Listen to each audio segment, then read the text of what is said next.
Good evening, folks. Hang on a second. There you are. Happy New Year, mate. Happy New Year to you. Yeah, Happy New Year, folks. Yeah, that's it. That's it. All over for another year, eh? Bloody hell. And in many ways, thank bloody God for that. yeah, absolutely.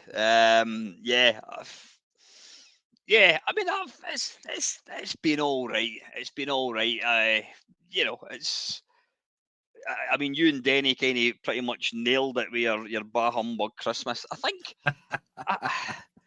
I think the biggest, not the problem, I think the biggest reason that most people our age don't like Christmas is because it's a thing for children, and when you're younger and your parents were about and all that kind of, you had siblings around you, family around you, grandparents. It was a magical time, and as you get older, we lose loved ones to the point that you get, it's like, holy shit, it's just me. So it can't possibly be as good as it was, when you're a kid. Yeah.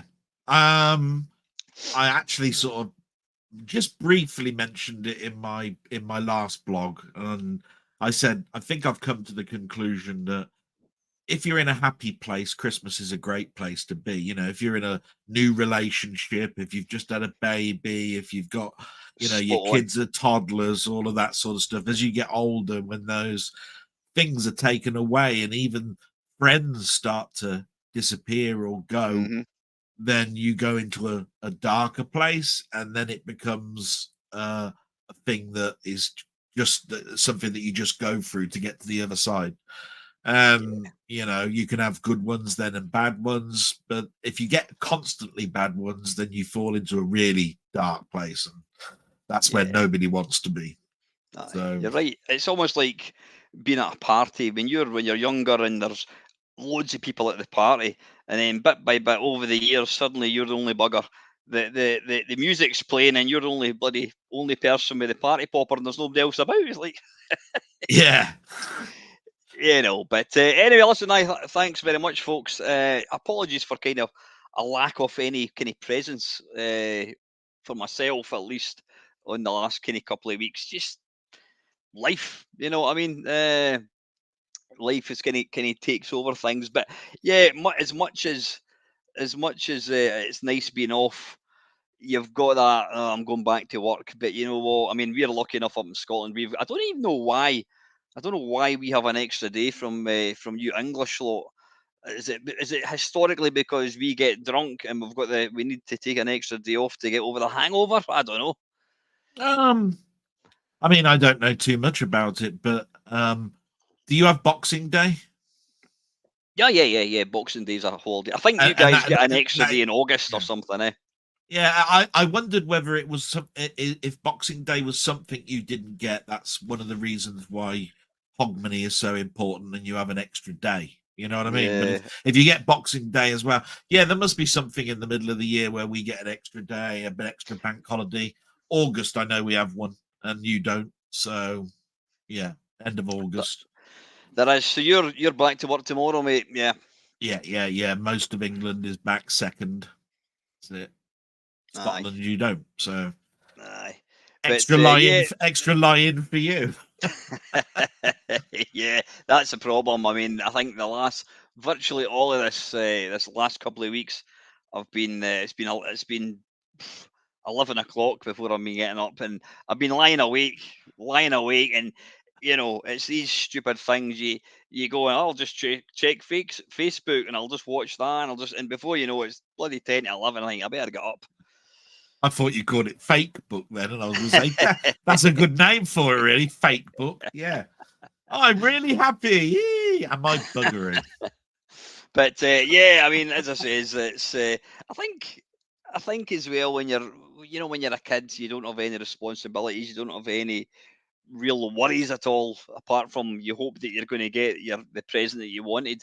But when you become an adult, you've got work to go back to, and it's like everybody's happy, and then it kind of culminates in Christmas. I always think Christmas Eve is actually better than Christmas Day, because Christmas Eve is like the anticipation of what's to come, and then Christmas Day itself's all right. It's usually slightly a bit of an anticlimax, and then you've got that horrible 4 or 5 days in between where you don't know what day it is. Is it Saturday? Is it Tuesday? I have no idea. You've no idea. All you know, you're off for a couple of days, and then you get New Year, and then it's like, oh shit, I'm back to work. So everybody's pissed off when you get back to work. But the great thing is, it's going to start getting lighter at nights. It's going to start getting warmer. Yeah.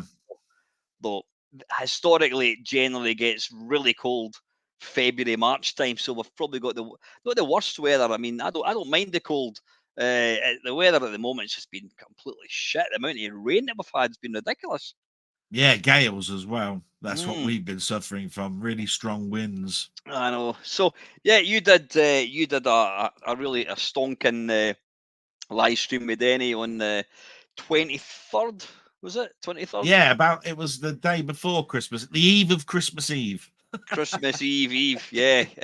That was a 3.5 hour blockbuster, I think it It was was. supposed to be 2 hours. It just went on.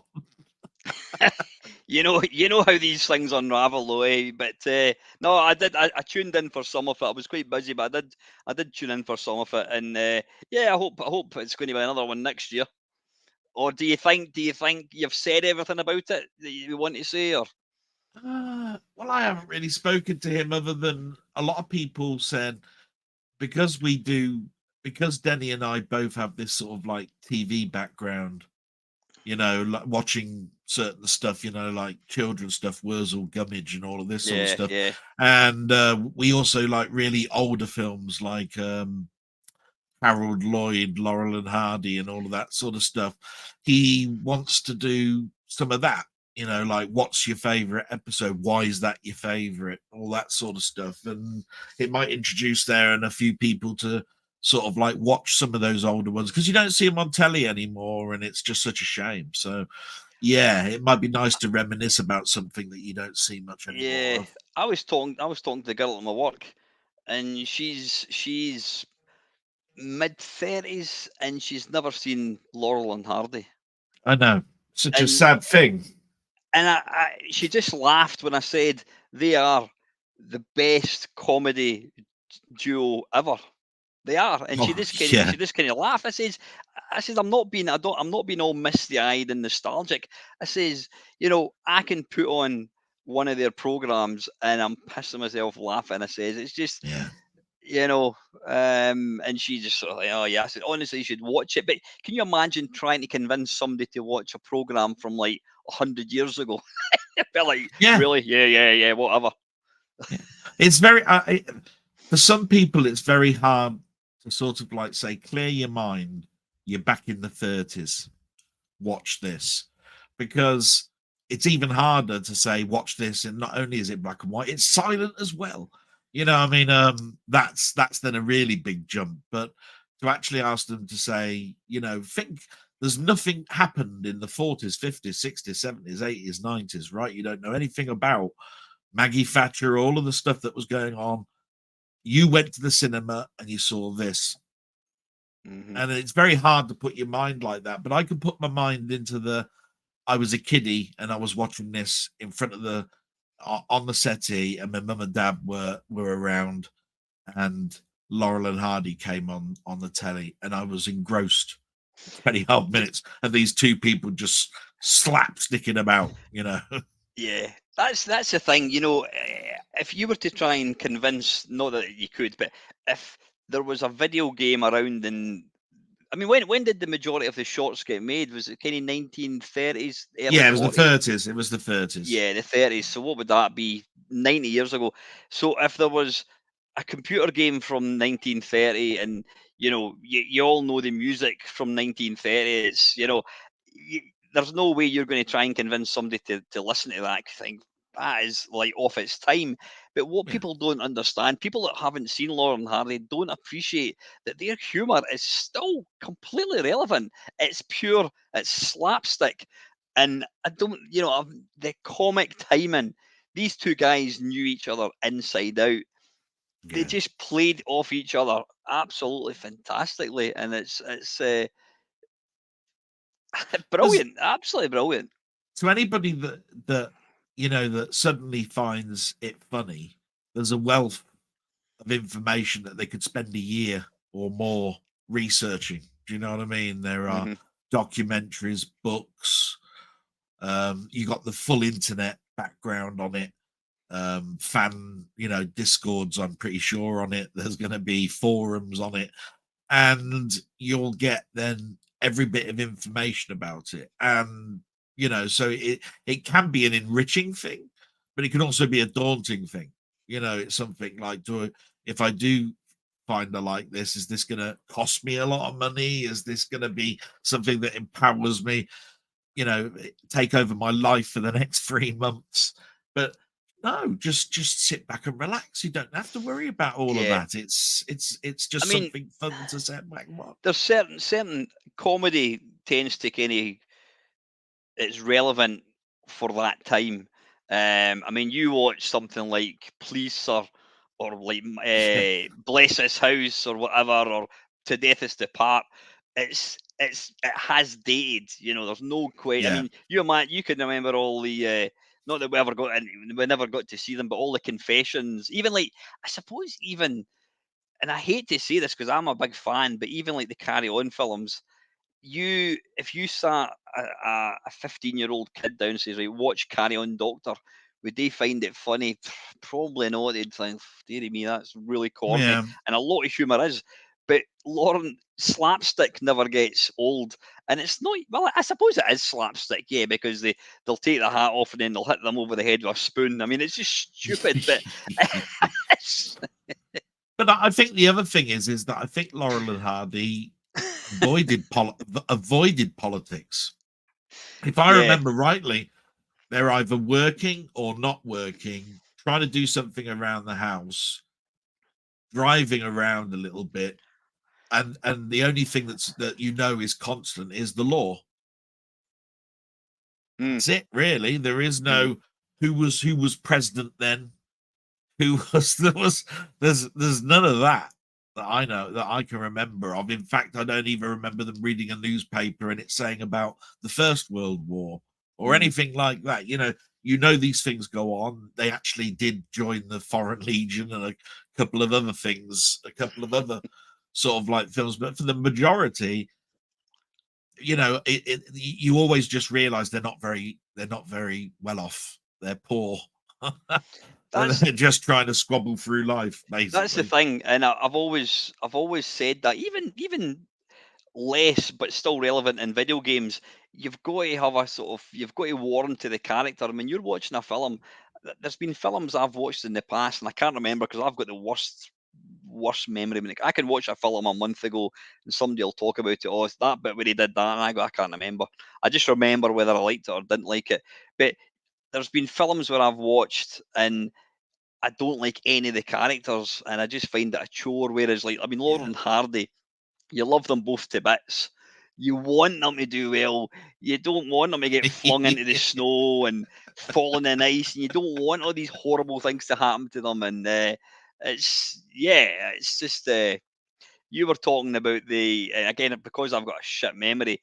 You're talking about like the tit for tat where they've got. Oh, yeah. Do they own a shop? Because there's obviously there's another shopkeeper 2 doors down. He's got a That's shop right. like They were moving in to set up a shop. That's the thing about Lauren Hardy. There's no continuity. One short, they're the owners of a big mansion, and the next one they're like living in the street. There's no continuity at all. It's just like Yeah. every single one is its own kind of sort of Self-contained story. self-contained story. Yeah. Yeah.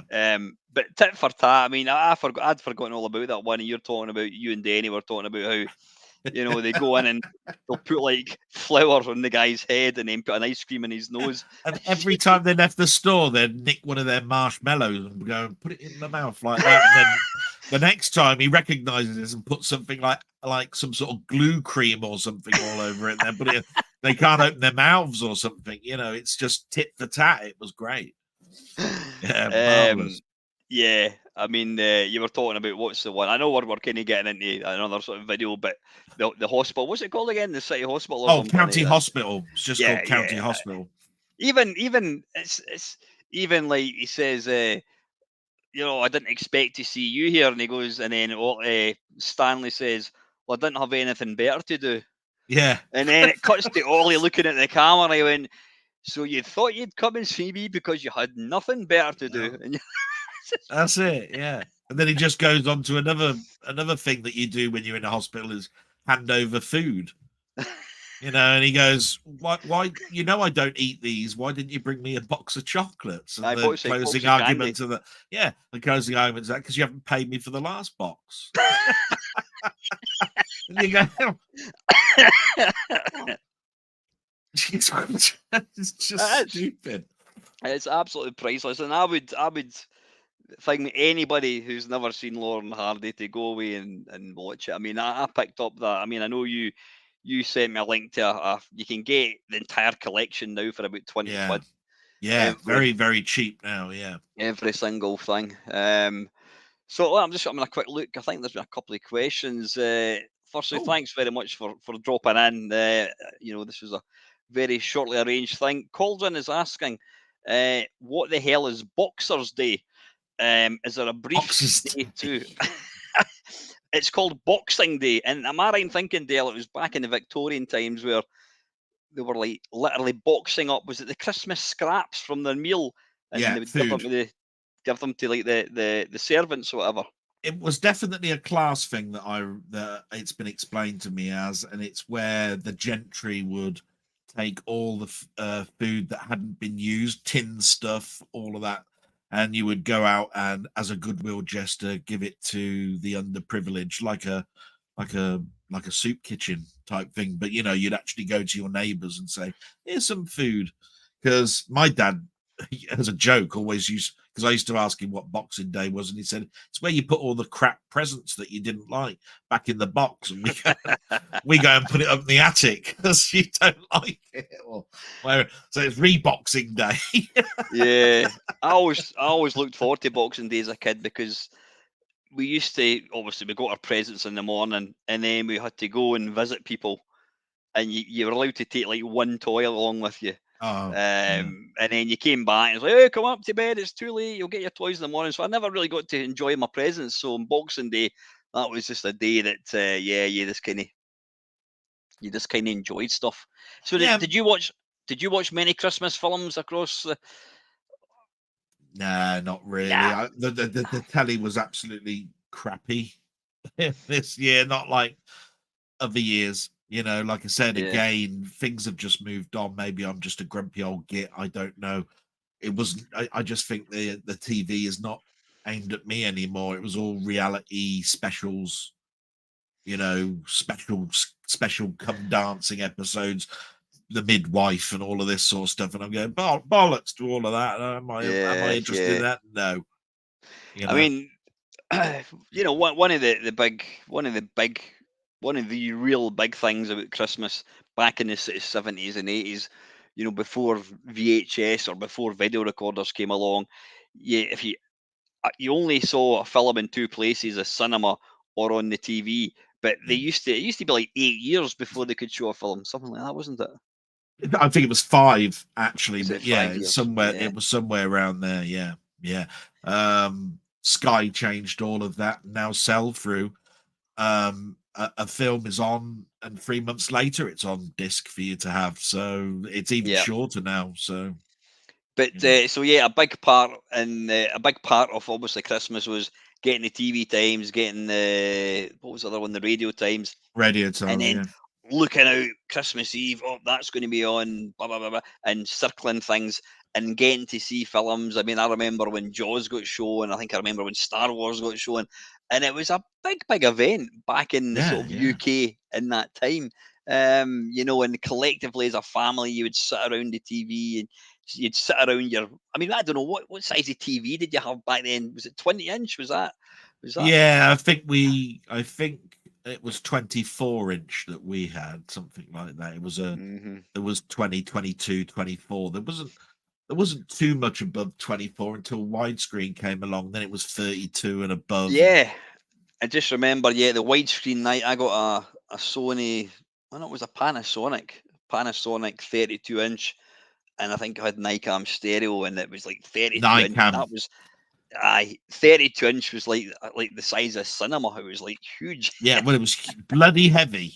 Well, I know about that. And you couldn't sort of like put both arms and lift it. They're like strong, because that was the other thing I used to watch in the new year was Strongman. Don't know if they do Strongman anymore, but Yeah. anyway, Mm. trying to lift this thing onto its own stand, and it would have to have its own stand because nothing else would take the weight of the damn thing. It was You had to bloody. reinforce Yeah. your bloody floor as well before you brought one of these bad boys The, in. the ground-based I remember the ground-based Nicam stereo system that was introduced. That was something else. That was as well. Yeah, that So was brilliant. what was Nikon stereo? What exactly was it? You'll be able to tell me. It's just stereo left and right that actually carried across the aerial waves on the UHF band. So basically, it was picking up through an aerial. There was no satellite dish. There was no streaming. The audio down a data line. It was actually being picked up through the normal terrestrial signal. So it was quite groundbreaking, really, because that you really required a strong signal for it to be picked up, which is why it kept dipping in and out sometimes, depending on which areas you're in. See, right. Yeah. Did videotapes? Did you not have like Nikon stereo? Was Nikon stereo the It actual wasn't called system? NICAM; it would have been just called stereo, like 2-channel stereo or Aye, aye. Dolby, and all this sort of stuff. NICAM, it was based like because it's a ground-based carrier system, I think. If I remember rightly, I mean we are talking now. Yeah, like end of 80s, aren't we? Beginning of the 90s when NICAM was going around. I I didn't used to really wonder. know. Yeah. All I was saying was it used to flummox me because I'd watch a program like Star Trek: The Next Generation. It'd come on TV, and in the top right hand corner it would say CC, and I'd go, "What does that mean? Closed caption, cable channel?" I haven't got a clue. And they used to have all these little symbols. Never did really look and find out what it was at the time, because again, internet was something that we had a little bit later on again, because we were on dial-up at that time. So I wasn't using things like Wikipedia. Wikipedia hadn't been invented. So, so you just wondered, half the time, and you made it up yourself. CC, yeah, cable channel. Now, what did it Yeah. stand for? Well, it could be closed caption. It could be cable channel. I'm pretty sure it was closed caption. And the Hmm. reason for that is when you bought the videos of the episodes, they still had the CC symbol in the top right hand corner.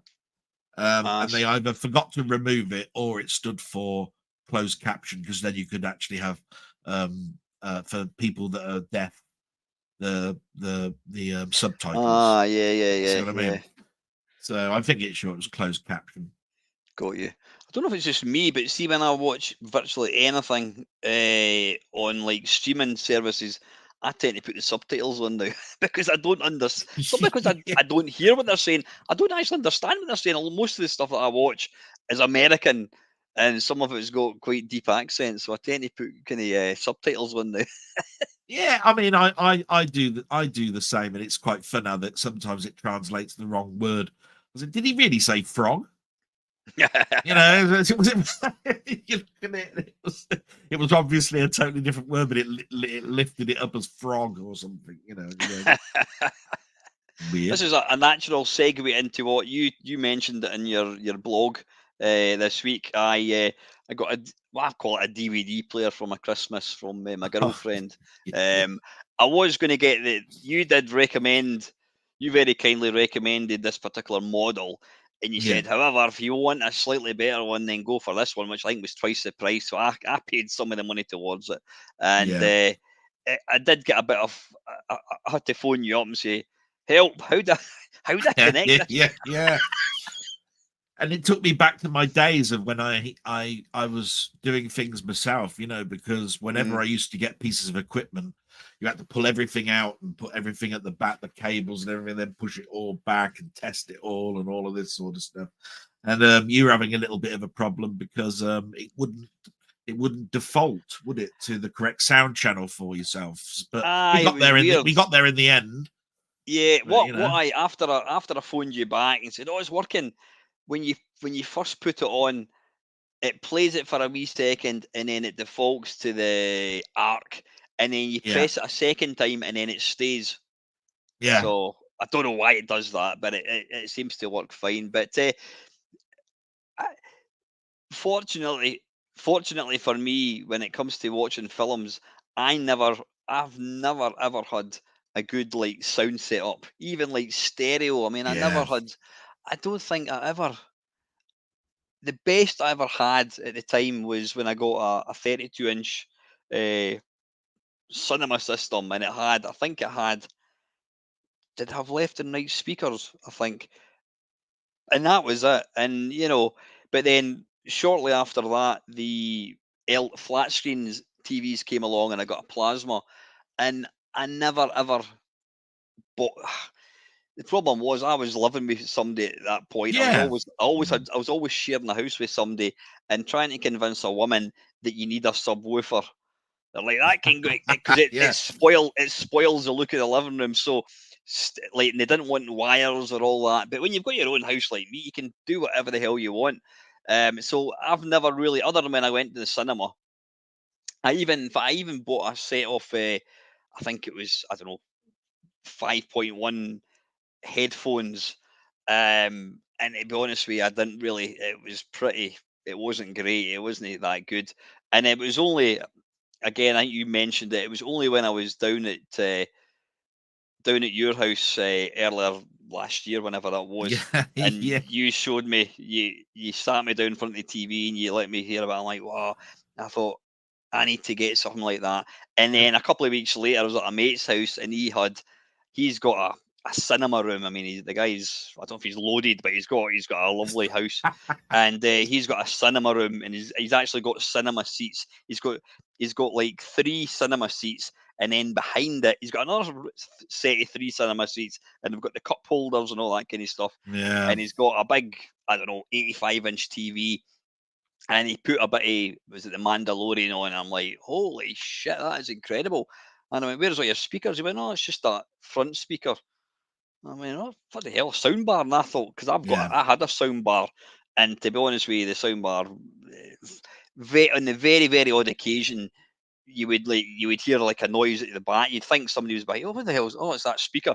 But I hardly got any sound. And then then I said to her, I want to get something decent, and I just googled it, and it was like a toss up between the Sonos and the Panasonic. The Sonos was a bit more expensive, and Yeah.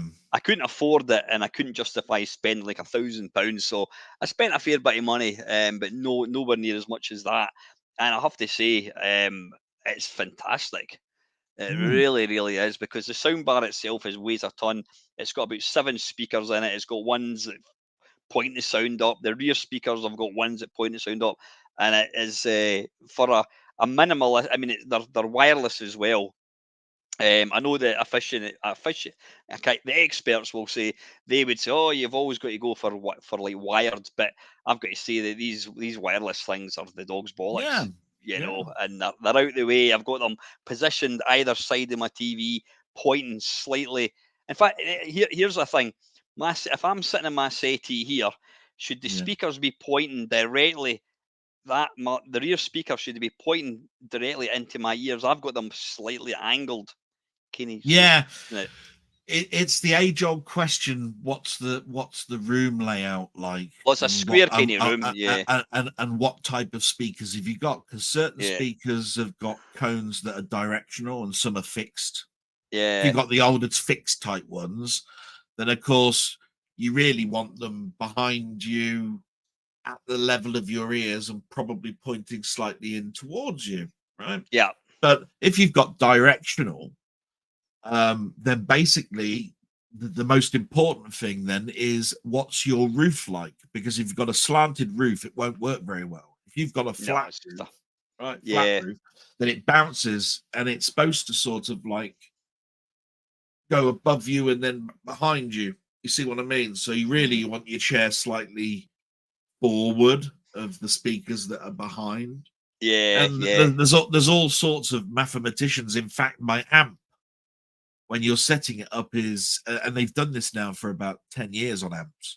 They give you a small microphone, you plug it into the one of the jack sockets, you put the speakers where you think they should be, you switch it on, it does a test, and then it says, go into the menu and set front left speaker to 1.5 meters, right speaker to 1.6 meters, yeah, etc., etc. So it asks you to actually put the numbers in for how high your speakers are to you, and then you run the test again and it says perfect, and there you are. It's got it set. It's got it perfect for yourself. And hmm, it's even more complex with Atmos, because Atmos is 5.1, but then an additional 4 speakers, which is the top speakers that shoot upwards.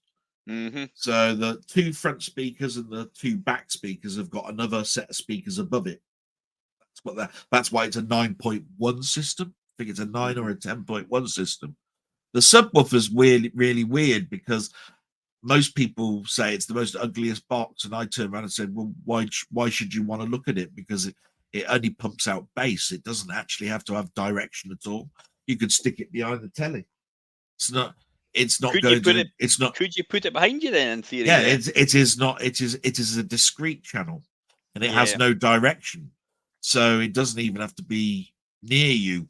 It's the center speaker and all the other speakers that are directional that you want, and the subwoofer is just pops out. That's all it yeah. does. Well, Right, as it does make a huge difference. I mean, I stuck what was it, Godzilla versus Kong, yeah, which and yeah, there's a bit where he's on the boat, and you've obviously got the grunts of him, whatever, and the whole and it's like the whole kind of house is shaking, and then you've got the rain, and the rain is encompassing you, it's completely kind of engulfing you. It's yeah, I know I'm like 30 years behind everybody, but this is the first time I've really had a decent sound setup. And as you know, I've then that spurred me on to buy in getting the DVD player. I was using my Xbox, which isn't great. In fact, I was having trouble even reading bloody discs a couple of weeks ago. So that, and now I'm on a quest to buy Blu-rays. yeah. And there's nothing. You don't need to knock old technology, because Dolby Digital 5.1 DTS, all of that, perfectly normal. In fact, you can buy 4K discs now where they've done the picture, but the sound is still the old discrete DTS signal. They haven't gone to the point of changing the audio at all to Dolby Atmos. That's because there's no need. Why would a film that's totally set, say, in a cave, need to have the sound changed from DTS to Dolby Atmos? If you get the same sort of cave effect with a DTS, there's no point.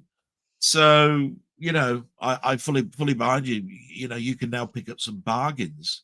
And it was funny when you were here, the film I put on was one of the oldest films that you could possibly buy. It was if I remember rightly, it was Superman, if I remember rightly. And I didn't even set it up correctly. I went, oh no, I've got to do it again. I didn't even actually have the right one on. And then when I put it on, it was like, oh yeah, that's it now. And it was because the words come at you and then they go behind. They go shh, like that. And I went, that was the reason why I put that on. It was because the sound comes front at you, then behind you, and then when the Superman signal comes on, it suddenly has a bass. It goes boom, like that, bang, like that. And I thought, that's the best one to show you. And that's a 1978 film. Imagine what that was like in the cinema. And I have to, and in my mind, I could go back to my cinema, and that was stereo. That was brilliant. Yeah, I didn't even put on a 2023 film for you to show you what the sound was like. And I apply the same logic to video games. I will very, very rarely, if at all, play a sequel to a game unless I've completed the first one. Now, the chance of me completing the first, whatever it might be, if I'm playing Raiden, I'm not going to play Raiden 4, I'm going to play Raiden. I need to complete the original. And it's the same with films. I don't want to go and, I think I've got about, maybe 10 4Ks. I got, obviously, I won the auction in the recent live stream. So I've got Creed 2 and 3, whatever it is, or 1 and 2, can't remember. I don't want to watch them because they're obviously the best. I want to watch Blu-ray, but to me, to my eyes, Blu-ray still looks incredible. And the sound, even things like, what did I put on? I've got a couple of I think it's 200 discs. Remember the good old folders that you kept all your copies in? Each page has got 4, and you flip it over, it's got another 4.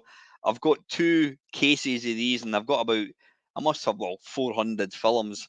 And I was going to throw, when I moved house 5 years ago, I was going to throw them in the bucket. And I thought, wait a minute, why don't I just keep these? Because who knows what's going to go on? The internet might go down for a month or whatever. I've still got all these, and the great thing is, because they're copies, they're multi-region, so they'll just play. They're region free. Region free. And I can't remember what I put on, something just to test it. I can't remember what the hell it was, and even just it wouldn't be 5.1 sound, whatever it was, but it had the rear sound and all that, and older films still sound really good. And there's a program I was watching, I don't know if anyone's seen it, and I thoroughly recommend you watch it. It's called Kin, Kin, on BBC iPlayer. It is really, really good. It's about 2 gangs who are like, they sell drugs, and it's like tit for tat, except they're not putting like flour or ice cream cones in their nose. They're killing each other, and it's a BBC thing. It's really good. I'm going to actually probably watch a couple of episodes tonight after this stream. But even like watching live TV, you're getting the car passes by behind you, and you hear, So programs, what are programs get? What, it won't be 5.1 that programs get broadcast on, is it? Well, on my Fire Stick, it's always coming up all the time. It's saying Dolby Atmos in the top right-hand corner. So they're actually transmitting. Oh, really? They're actually transmitting an Atmos track along with the picture. The difficulty I have with streaming, and the reason why I go to physical media so much, is it's compressed.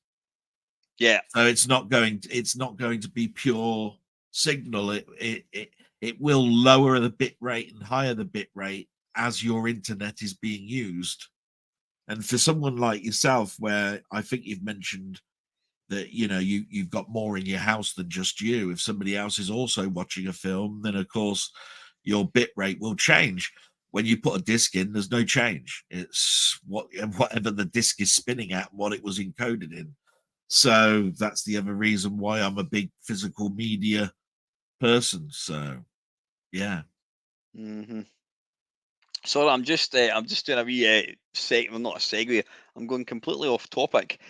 I put out I love my Commodore 64 demos, and I watched one the other day there, and I just recorded it on the Mister.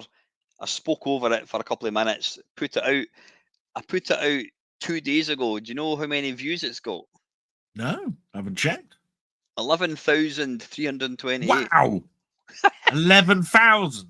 Yeah, it's right. I've just refreshed the page. It's at 11,328, and I'm going to refresh it just now. And it's since I've spoke to you, it's got another 7 views. It's just going bump, bump, bump, bump, bump. It's actually got 599.6 hours of watching. Wow. And I've gained That's about mental. I've gained about 15 subscribers with that video. I shouldn't be telling people this because everybody's going to do what I'm doing. But honestly, it's That's the mind-blowing demo one, is it? yeah. Look at the views in it. Absolutely insane. Let me have a quick look. And it just, if you keep refreshing it, so there we go. Let's refresh it again. Oh yeah, 10,000 views. Bloody There hell. you go. It's just got another. It's just got another 8 views in the time that I've told you what the last views were. It's got to be the thing. It says mind blowing. It's like, oh right, I'm going to see what's mind blowing about that. It is absolutely mind blowing. I'll tell you the other reason why that's a good one as well. Is it's music on a loop. And basically, you don't even have to look at the visuals to hear the SID. So basically, you could have it on a like a loop, like a play on a playlist. And if you've only got 5 in your playlist, it'll get to that 5th one again, and it'll play it again, and and you could have it on loop, so people will be listening to that 10 or 15 times a day because it's just part of their music. Yeah, loop, I don't know if you actually watched the demo. The demo is mind blowing. I mean, I don't do that for views, but when you get a video like that, it just goes haywire. It's like it's nice because it took me back to a time where all of these coders would probably be attacking each other because they would be cracks in the front of games, and it would be like, we want to sound out Fairlight for doing this because you cracked it like shit and all this, and and all this, and then have a demo, and that would be the coder that did that demo. These are like 5 or 6 coders all got together and they merged it into one big demo. Which means that you got 5 artists, 5 sound designers, 5 coders, 5 like this, put it all together, and they're all sort of like got their own different artist and ways of doing things. It's the beginning has got no end of pictures of the White Witch from X-Men. She's like this all the time, and you keep seeing the top of her, and then her knickers, and then the pictures going around like this. And I couldn't believe it because I put it out a couple of days ago. I put it out, was it yesterday? I think it was. Yeah. And then I just happened to check it, and it was like 2,000 views. I thought, no, there must be some mistake. And I went to YouTube Studio app, which is like live, and it was like 2,000. And then I think I looked at it about an hour later. It was like 2,300. I'm like, what the fuck is going on? Yeah. And then the interesting thing is how viewers found this video. 0.9% was through subscriptions. 95.9 is because YouTube is recommending it. Yeah. And I've got a funny feeling it's because it's pictures, graphics, sound, no political agenda, no nothing like that. It's kid friendly, nothing in it, bang, like that. And I loved it because it had pictures like there was a rocket that blasted off, and then there's a little jet man going along the moon, and he's sort of like watching the Earth and a little flying saucer going. I was watching it. I was going, bloody hell! It was almost like watching all the little creatures in International Karate Plus. You know that you're instead of watching the fighting, you're looking Yeah. for all the little creatures that were going on in the And background. I don't know whether they use some other kind of technology, but they're able. I mean, some of the artwork. There's a kind of running theme through this one. It's like this woman. She looks like a kind of android type thing. But the actual it seems to display more colours than the Commodore 64 is capable of. Yeah, that stripling effect with the colors. It's almost like, how the hell did you do an image of the White Witch looking like that when I've seen pictures of like Action Biker and it looked nothing even like the cover of the tape. Hand drawn, clumsy Colin. It looked like it was done by a 4-year-old. And you just and a person got paid for that, you know. And you got people that do this. I think it's more to do with people digitize now and then they downsample it and then they go over the top of it with a graphic pen and they stripple it and change the color palette, you know, because I mean it's not like the White Witch has got brown hair. She's got blues and whites and yellows, and that's not the White Witch anyway, but it matches because everything else is blue and white and it just makes it look lovely. So yeah. I mean, if you look at the credits on this video, there's like 50 people that are working on it. Yeah, it's all the different crack houses that sort of like all joined together to make one big demo, and I thought that was brilliant because it shows a collaboration that would never have been there back in the day when I was seeing all these demos. They were all individual by themselves and hated each other. Yeah. You know what I mean? Yeah, one thing I was thinking about doing is, and you're welcome to sort of take part in to join me as like a jukebox jury where we maybe look at 3 demos and then we just talk about them and see if they're shit or not. Yeah, I mean it's great. A lot of people don't talk about public domain demos, crack demos, all of that scene, and yet it was in your face, and you couldn't avoid it. If you were any person that wanted lots and lots of games, it was there. Yeah. You even said yourself, I think, that your name was in one of the credits of a crack. I think you said. Oh, it used to, Yeah. Jet Set Willie. Yeah, my name used to appear that. I've never managed to find that particular crack, unfortunately.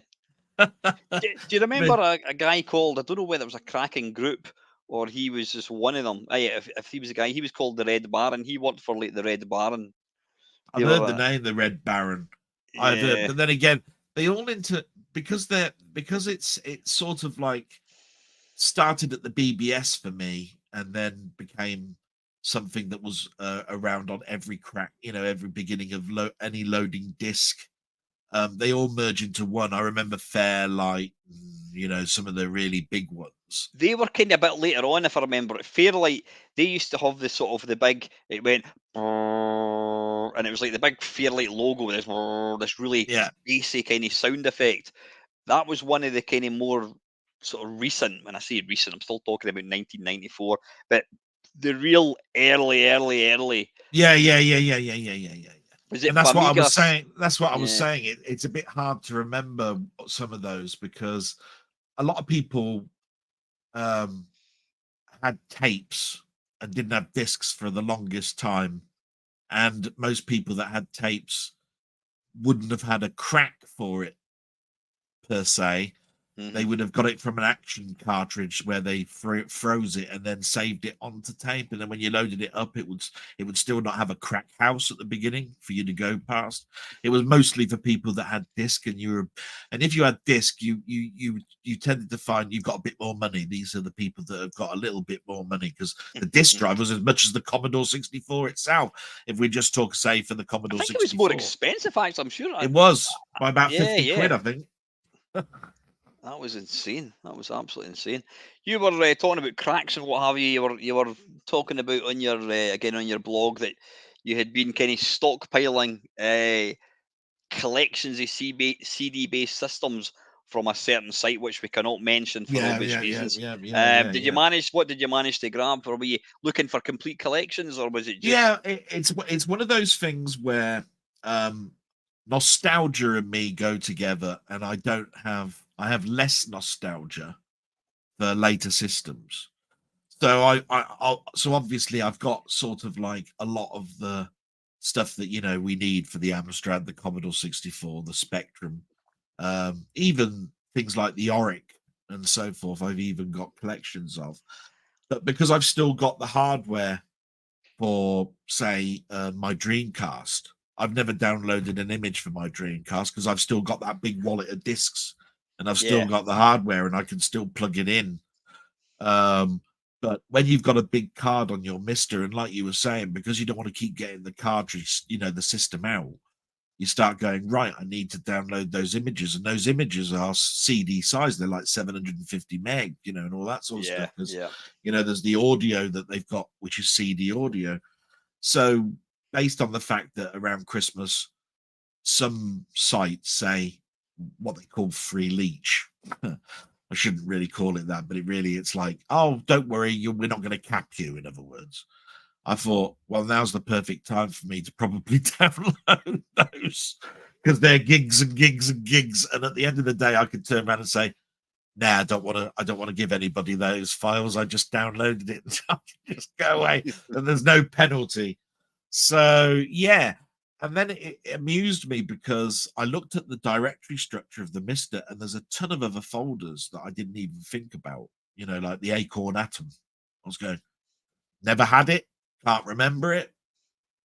Right, there's a system I've got to look for. And then I go on there and I find, there is a set of discs for that. So I filled in a few of the little gaps. Yeah. Did you find discs for that one? Did you? Yeah, VHD. And another one where you find all the images separately. There's a blank VHD file, and you have to incorporate them in yourself. You have to copy them in yourself and then save it. And I think that's the reason why it's not up there as a file for you to download, because they encourage you to make the VHD file yourself using tools. So, but all I'm saying is I've downloaded all the stuff ready for me to do that. Yeah. And it just means that I didn't play many games, but I did, if you see what I mean. And I downloaded a lot of stuff, and that stuff there is now on my card, ready for me to fly with. You know what I mean? So, yeah. Did you download like entire systems, or was it just like quite selective about what you were grabbing? Because I didn't want to, because you've got time on your hands, I did go on the Google and type in top 100 PS1 games, and there's a couple of YouTube channels that say 100 PS1 games in 10 minutes. And I thought, 10 minutes, I've got 10 minutes, and it was going boom, boom, boom, boom through these, and I was going, that one looks good, that one looks good, shit, that one looks all right, that one looks all right. Yeah. And then I had the file up, and of course there's tick boxes. So then all I had to do was go, that one Europe, that one Europe, that one Europe, that one Europe, that one. Oh, that one's Japan. I can only have it in Japan. Okay, Japan, Europe, whatever. Because most of my ROM sets now are English, with the Japanese ones separated, because I'm using a ROM manager. Yeah, I was going to ask you about that. Again, you were talking about that in your blog. Is this is this a program that you've got? Yeah, it's a program. So what you do is you load this program up, and it links you to a site where you can download a little DAT file that lists every single game that's ever been out, like a spreadsheet, right? And of course, it's using a naming convention. If you've ever wondered what that comma F, comma G, comma EU, exclamation mark, open brackets, B, BA, close brackets means, it's all a naming convention done by the people that have cracked the game, or should I say ripped it. And some of them are prototypes, which is why they've got P for prototype and all that sort of stuff. Right. Or revision 1, there's Rev 1, Rev 2, all of this sort of stuff. In other words, they've put patches on to fix it. Right? So think about it. You've downloaded this big spreadsheet, and you load it into this ROM manager. This ROM manager then says, where are your ROMs? And you point to the folder where all your ROMs are. And it then scans the lot, and it says, some of these files are misnamed. Do you want to rename them so that they're the correct names? Yes, you do. And it goes boom like that. And then it says, do you want to filter these down by country? And you go, yeah, do that. And it says, now hit the go button and it puts all the Japanese in the Japanese folders, or the English in the English folders. And then you go, right, I've got a full set of English ones now, and I know which ones I'm missing because they're in red. So I need to look elsewhere for that file because I'm missing it, right? And then all it means is if I'm not interested in the Japanese versions, or the universal with the French and the German in it, and so I'm using the smaller, just the English version, I've saved myself space. Excellent. So 70,000 ROMs suddenly turn into like 3,000. That sounds like something I could use. Is that something you could let me have, or can I download it, or is it something you got to buy? No, it's nothing. It's free, and it even links to the actual data files for you to load in. So, bro, if you could point me that in the right direction, because I tend to do it manually. I mean, you know yourself, you download, is it the Tosec collection? That's and it. It'll be like 50,000 Commodore 64 games. But when you actually go and look at it, there's about 20 Bruce Lees. Yeah. So you know, you mentioned Tosec. The other one is like no intro, right? That's another group, yeah. Right? Remember, it takes you to the no intro website for you to download those DAT files. You see what I mean? So then you've got a no intro set of ROMs and a no intro DAT file. They match together, and it will tell you which ones you're missing, which ones are wrong, and because it does it by a CRC number. I don't want to go too technical, but basically that's the most ideal. You download the right DAT file for the right ROM set that you've downloaded. Yeah. So what is if you've got like 12 Bruce Lees, what's the difference? Is it just because one's got this intro and one was cracked with somebody else and one was cracked with somebody else? Well, with Bruce Lee, I know that there were 3 versions. There was a 1.0, a 1.1, and a 1.2. So how did that come about? Because obviously when it was released, did they actually release different versions? Did they like bug test them? They had to change the code because of the difference between the American and the UK versions of the Commodore 64's kernel set. So you had version 1 of Bruce Lee on disc, and you bought it from America, and you put it into the British one, and it would play, but it would crash at certain if certain things happened in the game. Right. You'd get this whole screen full of garbage, and it would just reset. And then, so really, what you needed was version 1.1, where they fixed that, because there's a difference between the 2 graphic chips, the VIC chip, between the American edition and the British edition. Mm-hmm. And so obviously, when they re-release Bruce Lee on a compilation tape, it'll be the last release, which will probably be version 1.3. But it's not only that. Most people recognize that there's a problem in the game and they fix it. Like you remember that there's that graphic adventure game that called Castle of Terror. There is a patched version. So you'd have Castle of Terror original and Castle of Terror patched. See what I mean? Am I right in thinking that game you couldn't actually complete it or something, the original? It was you that actually pointed it out, and I went, oh, because I never really got that far. But apparently you said, I think it was, you couldn't get the stake to kill Dracula or something. I went, oh, that's interesting. Great. You can't, there you are, trying to find Dracula, and you can't pick up the damn bloody thing that'll kill him. You know what is to me, what is incredible is, I mean, the fact that if you load up the latest version, if you load up the latest game base Commodore 64, I think there's 20,500 games. Now I know a lot of these are like Boulder Dash clones and all that, but there is the most obscure games ever, and the fact that exists somewhere just is mental.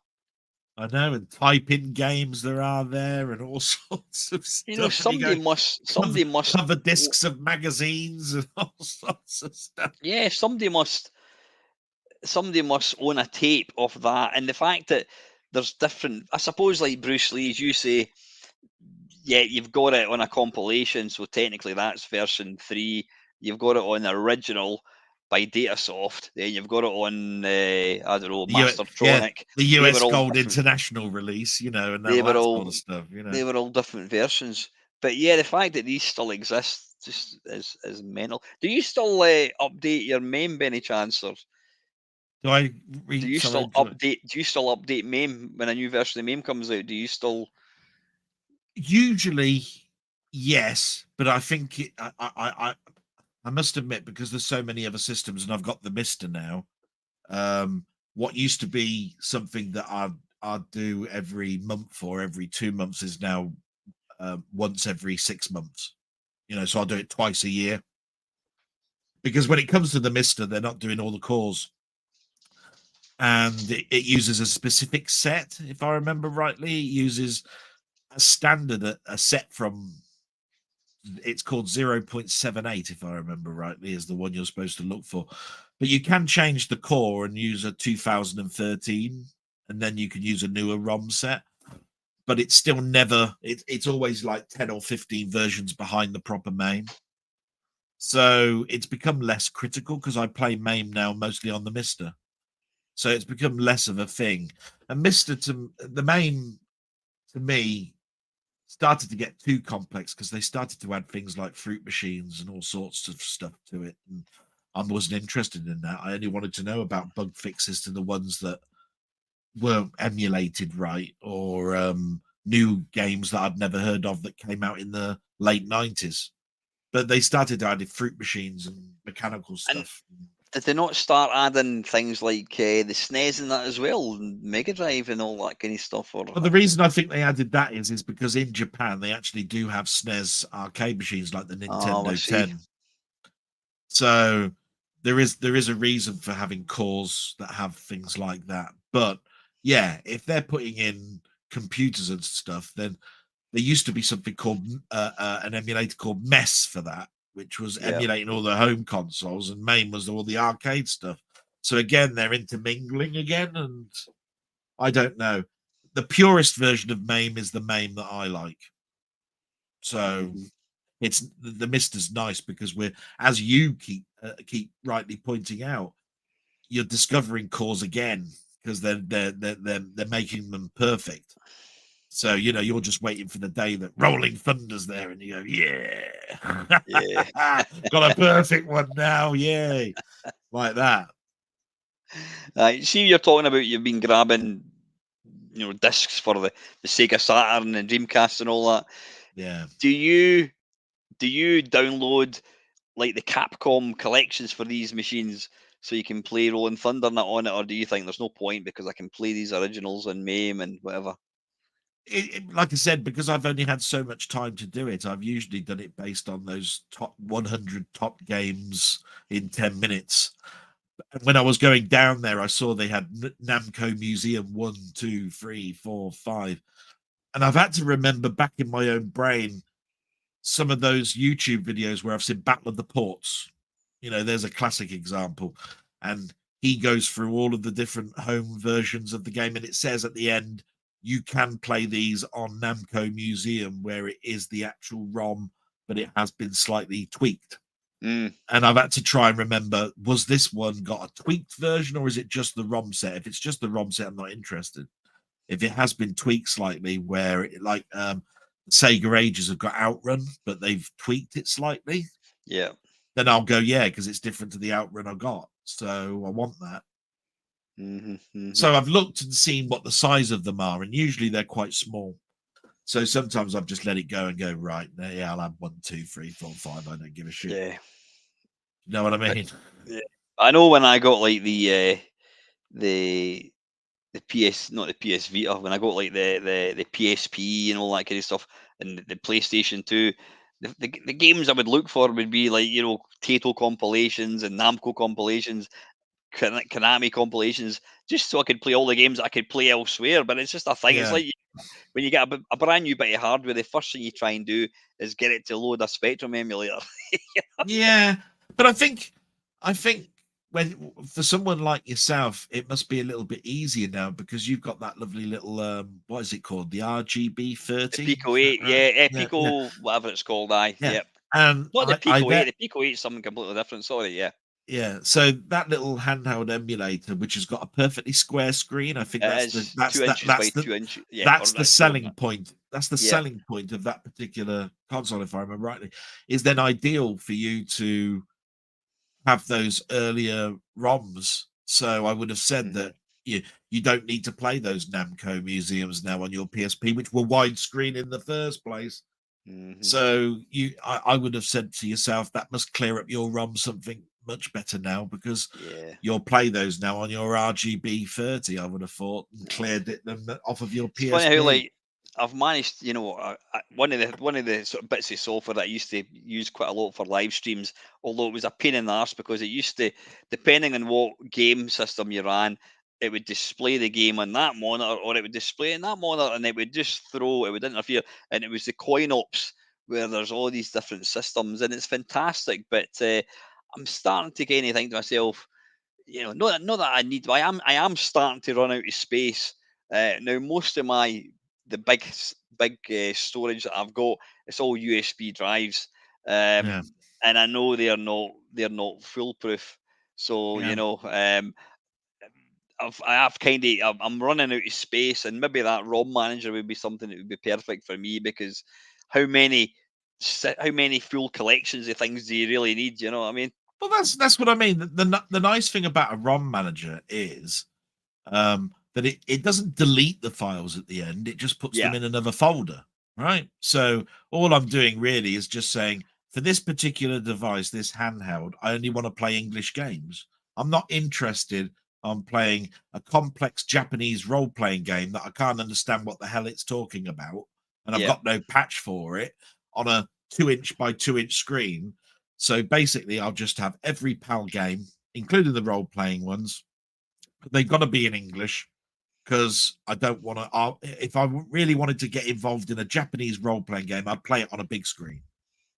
You know what I mean? So that I could find out. So if you've got, say, I don't know, Super Mario or Donkey Kong, PAL, American and Japanese, if you ran that ROM manager, would it create 3 folders, Japanese, That's American, what I mean. You and then you tell it. yeah. There's a filter, and it says in that filter, what languages do you want this to find?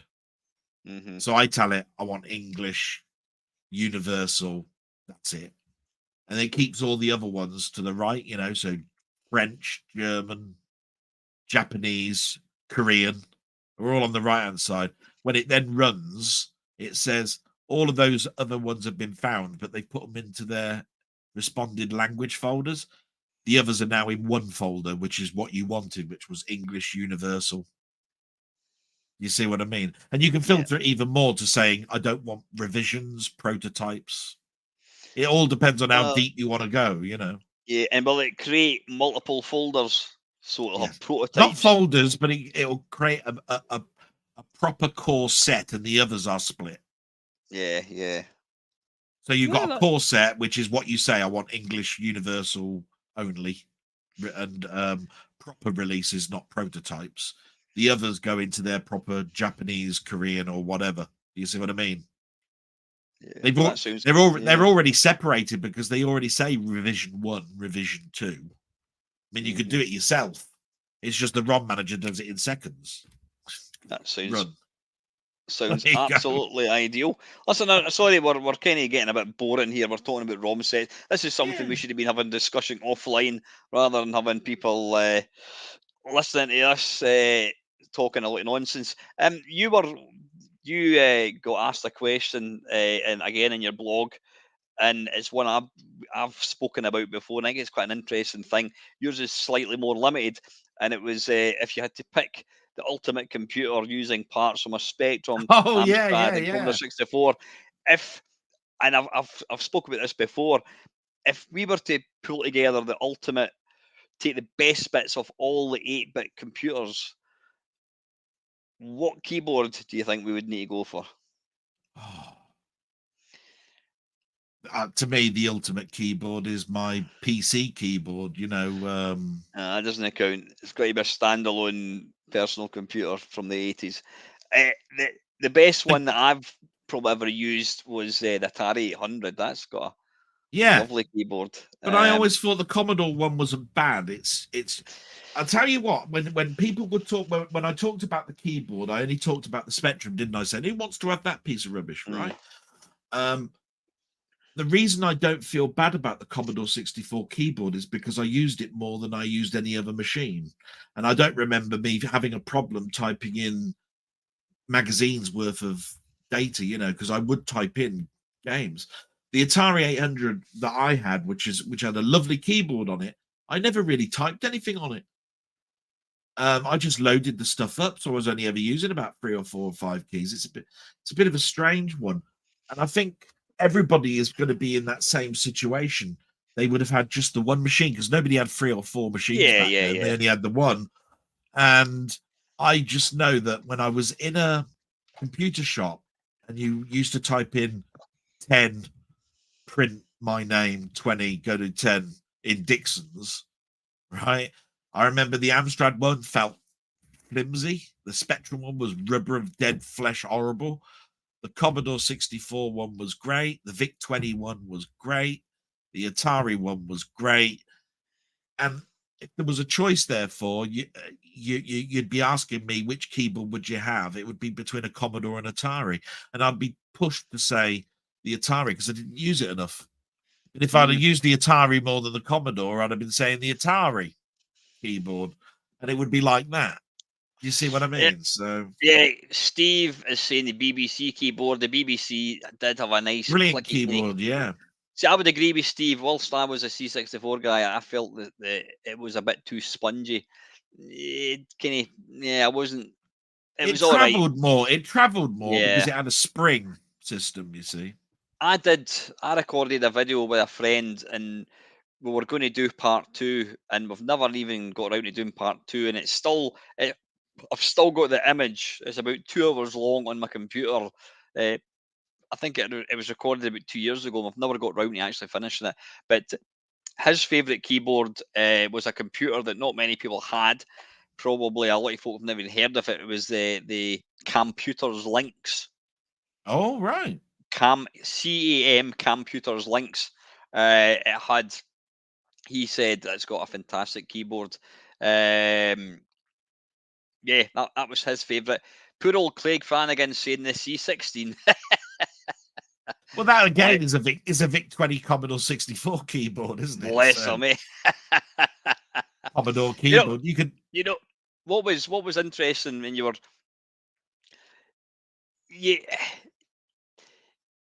if you were to pick, well, let's just kind of continue. Yeah, the C64. I mean, I think without dwelling on it too long, sound is always going to be the SID chip. The SID chip. Awesome. Because I only had 3 machines to choose from. Remember as well. Yeah, you had a more Spectrum, limited. Amstrad, Commodore 64. There was no other names mentioned. Yeah. And I went, well, what am I going to take from the Spectrum other than value of price? Because there's nothing in there. There's no tangible thing. No graphic chip, no sound chip. That was the Spectrum would probably come lowest out of all these categories, but it wasn't the individual values. It was the sum of all the parts. Sum of all these together. Yeah, it's a bit like, I don't know, a football team. They might draw more games than they win, but they end up topping the league. And there's a team who's won a lot more games, but they're midstream. The Spectrum wasn't brilliant at any one thing, but collectively, and you hit the nail on the head. It was the price point. It was. Yeah. It got it out there. I mean, if the Spectrum hadn't sold a lot, then it would have. That's obviously an obvious thing what I'm going to say. It could have quite easily been the Texas or something else. The Spectrum was cheap. It was affordable, and suddenly everybody in their auntie had one, and the amount of software that came out for it. But the games, it was such a quirky computer. There was a guy, I can't remember who he was. He was on that what do you call it, Bedroom Stabbillions, and he said every other 8-bit machine had a sort of like a ceiling. It had, it can display 8 sprites, and it had this and it had that. The Spectrum was a processor and a keyboard, and it was a blank page. It was like a blank page. Yeah, it's I suppose it's a bit like giving somebody a laptop and saying, right, I want you to write a War and Peace. Give somebody a blank piece of paper and a pencil, and they can write what the hell they want. And so it was like the world was their So, oyster. And I mean, anyone that knocks the Spectrum, yeah, it wasn't, technically it was nowhere near as good as most of the other computers, but some of the games in the Spectrum were just phenomenal. And it's yeah, that's it basically was that. I mean, it only had rudimentary colors, but whenever people talk about the colors, they always say better than the Commodore 64. They were more vibrant and less of them. yeah, And yeah.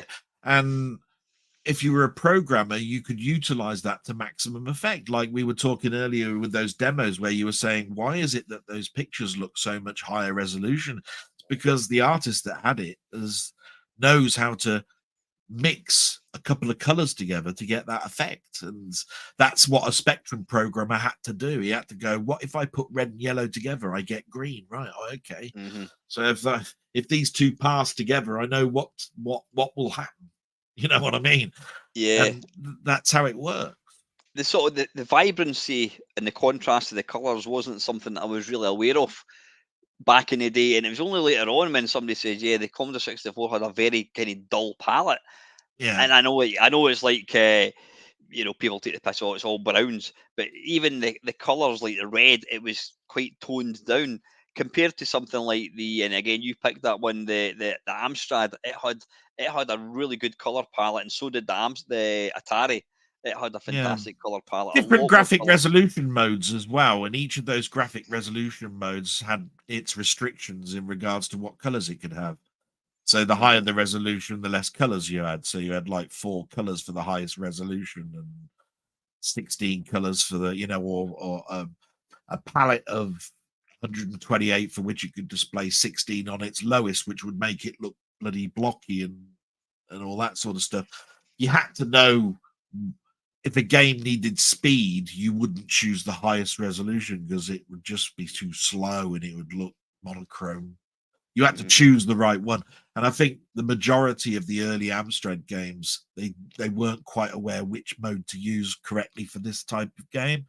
And that's why you get this, oh, this looks great, but oh my God, it's crawling along. What the hell's going on here? And then you put another one on and it's going, well, why is this one moving so fast? Why didn't that programmer do that?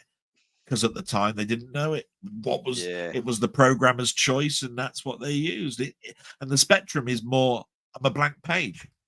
Mhm. I go as fast as what this chip will allow me. There is no limitation on the graphic sort of like processor because there isn't a graphic processor Yeah. really. I think. You see what I I mean? think. So I think. I mean, I owned a C64, and I was aware of the Spectrum. I'd never really played one until my mate. Well, I got pals when I went to high school. My mate had a Spectrum, and I remember seeing it for the first time and just being thinking that is awful. It's like I'm playing games that look sharp. I was playing things like summer games, and then yeah, he loaded up Mine, and I'm like, "Ugh, look at it. It's just." You didn't know what color clash was, but it's just all the yeah. colors were merging into each other, and it just looked bloody awful. So It yeah, I was don't know. things I like think. Everyone's a Wally where I noticed it the most. These Oh later yeah, games that were later on where Wally would go outside and suddenly pass by a tree branch or something, and you'd be going, "What? He's changing the whole color scenery in the background. What the hell's going on? yeah, Here?" yeah. It was atrocious. Some people went, "I don't care. It's about the game, whether it plays better, and your version But is a blocky mess." So, you know, yeah, the Spectrum was never going to be. It was never going to win any awards for like beautiful looking graphics. Although some games did look incredible, but I think it's like what we're talking about, Lauren Hardy. Yeah, it's ancient technology that these things are really old, but like it was playability, and that's where it was back in the yeah, 8 bits. You're never going to get graphics that looked like the real, like the arcade or anything. And the Spectrum, yeah, some of the graphics were bloody awful, but the playability. If you take Jetpack's a very, very oh basic looking yeah, game. It's just some simple little sprites, but it's a great game. So it mm. just what it did it bloody fantastic, and it was, Yeah. you know, I was dead jealous of every Spectrum owner whenever a 3D or a Vector game came out. It was like, oh, you Yeah. bastards, because you're going to get Game of the Month now, and there is no way that I know that my Commodore 64 is going to be able to play anywhere near that speed. It's going to be a flashy, bloody, flickery mess, or it's going to move like a flip book. And you've got this beautiful bloody ship that's going around, lovely and smooth, and all this, and I'm going to go bastards. Right, But that's how it moving on. was. Moving on for games, mate. You've now been doing YouTube for it's just under 2 years, is it? Approaching my third year in Yeah. the next And you know what's month depressing and a about half. that? What's depressing about that? The fact that you've been doing it for 2 years is it's still the war's ongoing. I mean, Yeah, wasn't it this is awful? something that most people have completely forgotten all about. The fact that it's still going on I is started my I blog know. 3 weeks after the war started. 3 weeks. Hmm. Yeah, And here we are, 2 years on it. yeah. And I remember when I was chatting to you about it, and you said, "I'm so glad that you've started up your own channel," and I went, "Thank you very much." And that was, I said, the first thing that I'm going to make sure I do is that I'm going to date stamp it, and because of that, I'm going to put the Ukraine at the beginning and say I don't want this to be forgotten, because we noticed ourselves that when the news comes on, it's all in the forefront of the news for about two Yeah, months, and then suddenly it'll become a thing at the end, yeah. which will hardly ever be mentioned, because there'll be a new piece of news that's greater than what's going on. So basically, I just said, right, I'll make sure that doesn't happen. So I'll be going, right, Ukraine is the first story, and then the rest is the little UK news stories that go on that week. Mm. So how have you found your first couple of years on YouTube? Have you seen it evolve? Have you seen it change even in that kind of short space of time? Yeah. It's funny because in the first year, I was going through that grievance with work. Yeah. And the second year, I was back at work. Um, and you just see, I think the best thing to do really is look at the pictures actually, and then see sometimes where I'm disheveled, I couldn't be asked, and then other times where I'm back at work and you see my personality has changed as well. If you see one where I couldn't give a shit and I've got a beard and that, you'll probably find that's going to be a bad episode to watch, because there'll be a lot of moaning and groaning, Yeah. and I've had a bad week and all of that sort of stuff. And now it's harder to tell, I think, because each one has got me, my hair cut, more regularly, my face shaved more often. Can So I say it's harder to say. you're looking very ship shape and tidy tonight. You're all nice and just perfect looking. Ready for work. That's what we're saying. Yeah, obviously, Yeah. it's like that. You remember I said about regime. I think the other thing I mentioned about was, and it was a direct message from you as well. I don't do New Year's resolutions, but I don't understand why I still get up in the morning and I say, "Oh, I'm going to wait until 7 o'clock before I get out of bed." I was laughing at Right? that because I was driving to Leeds today, and oh no, it was yesterday. I was listening to that, and I was thinking I do that as well. You'll never ever get up at like 6:57. It's got Yeah. to be on the And the contradiction is that you said, I don't understand people that say I'm starting my diet on the 1st of yeah. January. Why It's aren't you just starting it off beforehand? But it's exactly the same reason you don't get out of bed until dead on 7 o'clock. No, it's 3 minutes too. I've got to be here till 7. I ain't gonna get out of bed until yeah, that yeah. seven's there. Weird. So in the last couple of years, have you learned things about YouTube, things that you think I'm not going to do that anymore, or I think I need to do more of this, or what have you learned? I I don't know what I've learned. I think I'm more concerned about whether I'm more concerned about what I'm talking about, and whether it's a subject that I need to talk about. You know what I mean? Because it is a diary, it is a blog, it's a warts and all, but there are times where I go, no, that's too touchy a subject. Even I don't want to breach Mm, that, and that's happened this week. Or that subject is subject to ridicule to me.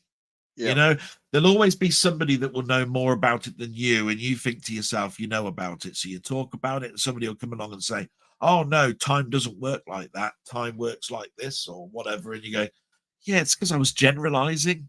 Um, it was. I know, you know, this person knows more about that than anything else, but from my point of view, you can't exactly turn around and say I was wrong. So you know, I tend to generalize Yeah. probably too much. You've got a few guys that, well, from what I gather, I don't know whether they watch my channel, but they're unique to your channel. Do you know how these? Do you ever find out how people come to watch what you're doing? Because I think you'll agree that your blog is a very personal thing, Yeah, yeah, yeah. as you've reiterated before. It's for your family, etc. But then the people that watch it are people that know you, that probably watch my channel. They're part of this sort of community, and you're not going to get a guy in America suddenly stumbling on Dell's blog because they're just going to switch it off because here's a guy I don't know talking about his mum. You know, I want to watch videos about dinosaurs or space invaders or whatever. So I think it's I don't see like your blog growing massively because it's No, only no. appeals to, you do other videos, and I think that's, and that's, I'm not trying to give advice, but you do other videos which are more mainstream. Your blog is a personal Yeah, thing. and I purposely put them in playlists. The blogs are in a playlist. Yeah. The 8-bit games are in a playlist. The movie bits are in a playlist. The live ones are in a playlist. So that anybody that comes along will all obviously see the last 10 videos and it will say blog, blog, blog, blog, blog, blog, blog, like this. But you can, if you want, click on playlist and go, right, I'll go to the 8-bit section and what and do games. And it's funny, I do go to the studio and I do look at some of the analytics. But I don't really go to the one that says reach too much, although it does say most of my audience are in the age range of 40 to 55. Most of them are Yeah. male, not female, all of that sort of stuff. But it's very weird because my blogs will regularly get around 100 to 140 views when I've got 174 subscribers. Yet the latest VR cabin video that I did has got 339 views, which means it's well beyond the subscription that's Yeah. looked at those. So obviously it is sometimes a subject matter and how I've worded it. And I think you'll find that there's people like Wee Bob Art that will tell you there's a science behind it, and he's all tried to tell us how this science works. I've never really looked at it because I've always wanted to keep just one channel and just say it's a retro area. It covers everything retro, you know. It might even cover retro clothes. I don't know. You know, it's nostalgia. I could call it Delboy's nostalgia zone, really. You know, if we didn't want to use the word retro, where we know what we're getting with you. This is your nostalgia, but mostly 8-bit. It's not new consoles. You won't see Call of Duty here. It's all mostly computer game related, mostly about computer stuff. There will be the odd thing around it, but it will be even computer music, not really music and all of that sort of stuff. So we know what you're getting it. And with me, it's more a mix of everything. And that's why it Yeah. probably Yeah. won't grow because it's not specific enough. And is there a particular direction that you a new direction you want to try and take your channel, or are you quite happy just doing what you're doing and maybe introducing the odd new kind of feature or Well, video type thing? I think I've got more relaxed, but I have decided that I'll do some video capsule reviews, you know, certain films where I said, you know, I watched this, like Sinbad and the Eye of the Tiger, and I've just bought it on Blu-ray. And I remember going to the cinema and I saw this in Cinema Club, and it was brilliant watching a Ray Harryhausen film, you know, when I was 9 years old, you know, and now you can get it on Blu-ray. And whether I think the picture quality is good, the sound is all right, and that sort of stuff. But it's not what I tend to do with my blog is that I show the trailers of the films that I watched or bought this week. So it also informs people that if they want, they can go straight to the end of my blog if they want. They don't have to watch the whole blog. They can go, that film came out this week. I can see the trailer for it. See whether they think it's worth buying. They don't have to listen to me. They know that Chucky came out and here's the trailer for Chucky. And if they like the trailer, they go, oh, I think I'll order that through Amazon now. You know what I mean? Because he's just bought it this week, so it must be available this week. Yeah. You see what I mean? So it's almost like that. And I do that with books, games I bought, and everything else. You know what I mean?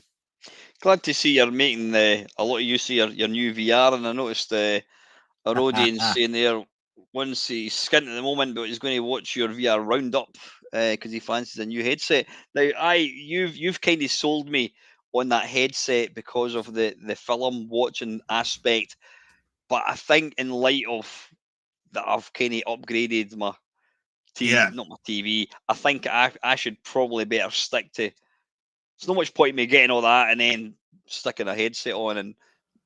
I would say, yeah. If the one thing that you're changing or updating it for is for just one particular thing, which is watching films, it's not worth doing at the moment. Wait for the price to drop, and the price will inevitably drop. For me, there was a number of things. I wanted my old headset to become sort of like a secondary one where I could put emulation on it. I could wipe it and turn around and say, do you know what? I can play Commodore 64 on that now if I want, because I'm not going to hook it up to the internet. I'm not going to be checked to see whether I own this account and all of this sort of stuff. I'll side load. It's what they call side loading. I'll side load a load of stuff and I'll use that and have great enjoyment out of that set. But this one then becomes the 4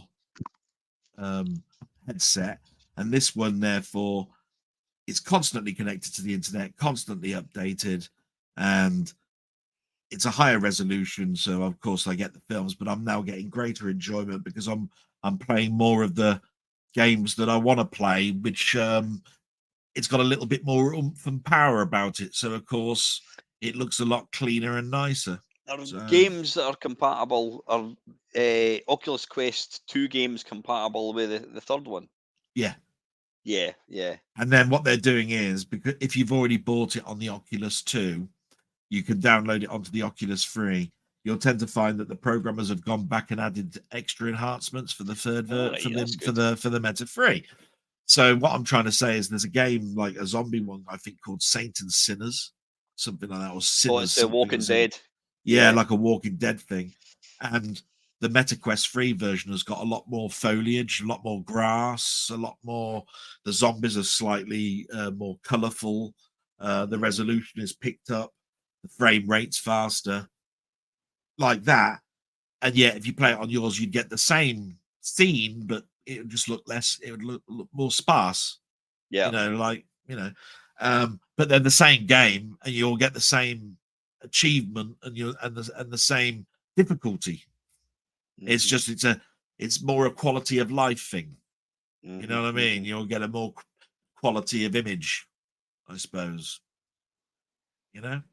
Yeah. That zombie game looked quite interesting, one where they're trying to kind of come through your patio doors and what have you.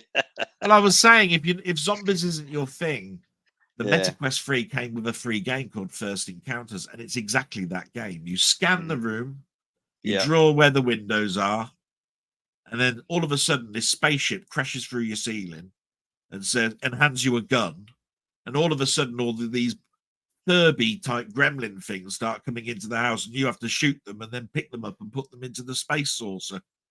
And so it's not zombies, and it's not aliens, and it's not weird things that could make you go, oh no, I don't want that. They're bloody ugly and horrible, and then we're going to bite and chew my ears off, and that.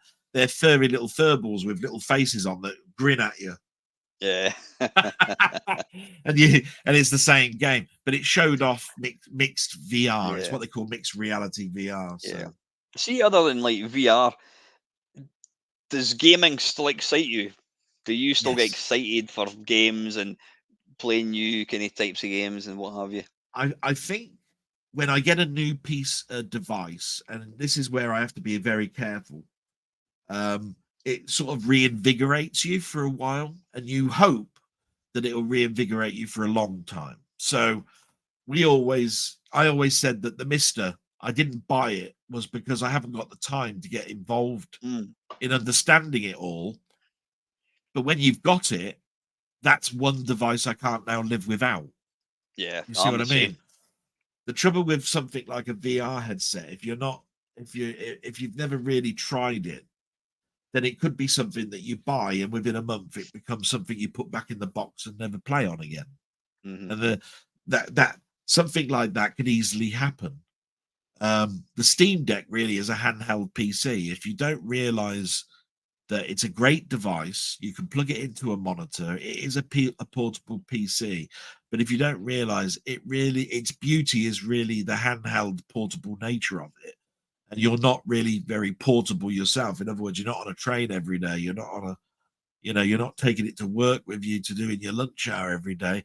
Then basically its use is less, and therefore you're more akin to having that enthusiasm wane off, because you'll exhaust everything that it can possibly do quickly.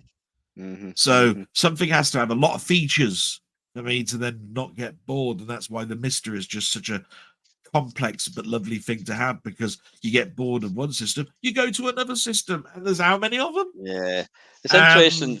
You know, It's interesting. We're talking about MAME earlier on, and it just made me realise I've not fired up MAME on anything since I've really got the Mister. I mean, I was playing Marcade. I was playing a couple of Marcade cabinets a couple of days ago.